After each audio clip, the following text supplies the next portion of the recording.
Hello, dear listeners, and welcome back to Book Summary 5, the 5-Minute Summary channel. I'm Sammy, your host.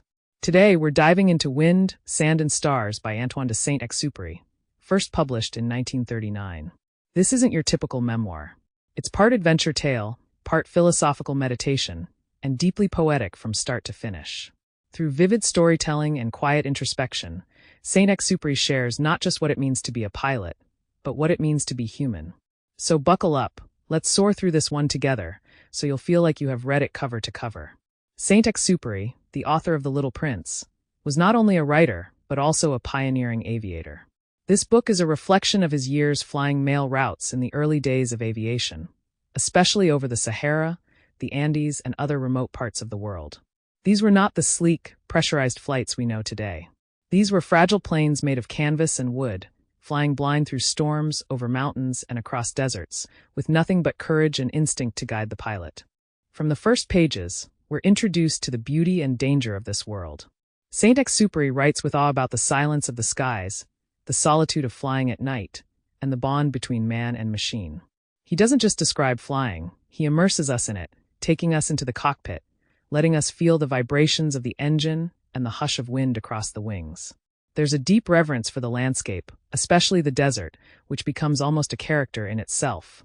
Immense, unforgiving, yet strangely calming. One of the most gripping parts of the book is the account of his own crash in the Sahara in 1935, alongside his mechanic André Prevet. Stranded without water, food, or any clear direction, they spent days stumbling across the desert, dehydrated and hallucinating, unsure if they would survive.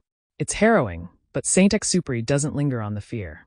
Instead, he reflects on the strange clarity that comes with being so close to death, the way the trivial falls away, leaving only what truly matters: life, connection, the small miracles of nature and human kindness. He recounts stories of other pilots too, his friend Henri Guillemette, for example, who crash-landed in the Andes and walked for days through snow-covered mountains. Guillemette's story is legendary among early aviators.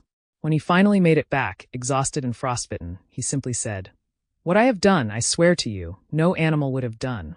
Saint-Exupéry holds that moment as an example of the triumph of human will, of courage in its purest form.